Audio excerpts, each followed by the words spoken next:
এই মুহূর্তে নজর রাখছি বাংলাদেশের একটি গুরুত্বপূর্ণ খবরের দিকে। বাংলাদেশের সংখ্যালঘু নেতা চিন্ময় কৃষ্ণ দাসের জামিন শুনানি আইনজীবীর ওকালতনামা আদালতে দাখিলে দেরি 5 মিনিট। নির্ধারিত সময় ওকালতনামা জমা না পড়ায় শুনানি হলো না।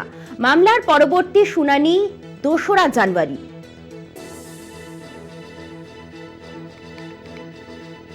শহীদুল হাসান ঢাকার প্রতিনিধি আমাদের সাথে ফোন লাইনে রয়েছেন। শহীদুল, কি জানা যাচ্ছে? আজ চিন্ময় কৃষ্ণ দাসের জামিন শুনানির জন্য ঢাকার একজন সিনিয়র আইনজীবী রবীন্দ্রনাথ ঘোষ তিনি আজ সকালে চট্টগ্রামের আদালতে একটি আবেদন জমা করেছিলেন।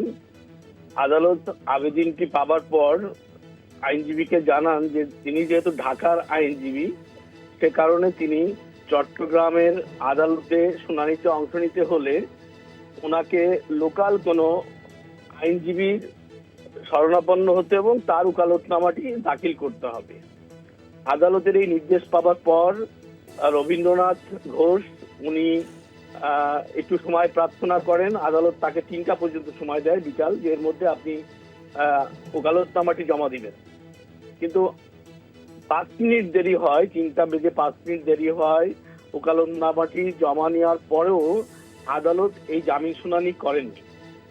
বলেছেন যে নির্ধারিত সময়ের মধ্যে যেহেতু আদালতে ওকালতনামাটি জমা হয়নি সে কারণেই তার এই বিষয়টি আর শুনানি হবে না। এ ব্যাপারে রবীন্দ্রনাথ ঘোষের সঙ্গে আমরা কথা বলেছি। তিনি যেটি বলেছেন যে বাংলাদেশের আইন অনুযায়ী একজন সুপ্রিম কোর্টের লয়ার তিনি চাইলে বাংলাদেশের যে কোনো আদালতে মামলা লড়তে পারেন, কিন্তু চট্টগ্রামের আদালতে তার ব্যতিক্রম ঘটেছে। এটা তিনি এই আদালতের এই বিষয়টিকে প্রহসন বলে দাবি করেছেন এবং তিনি বলেছেন যে আসলে আদালতের এই 5 মিনিট দেরি হওয়ার বিষয়টি আসলে কোনো ভিত্তি নেই। মূলত চট্টগ্রামের বিরোধী আইনজীবী যারা সরকারের পক্ষের আইনজীবী তাদের বাধার কারণেই মূলত আদালত এই সিদ্ধান্তটি দিয়েছেন এবং আদালতের এই সিদ্ধান্তের পর আর আপাতত চিন্ময় কৃষ্ণ দাসের জামিন শুনানি হচ্ছে না। পূর্ব নির্ধারিত যে তারিখটি রয়েছে অর্থাৎ 2রা জানুয়ারি যে তারিখটি রয়েছে সেই তারিখেই চিন্ময় কৃষ্ণ দাসের জামিন শুনানি অনুষ্ঠিত হবে।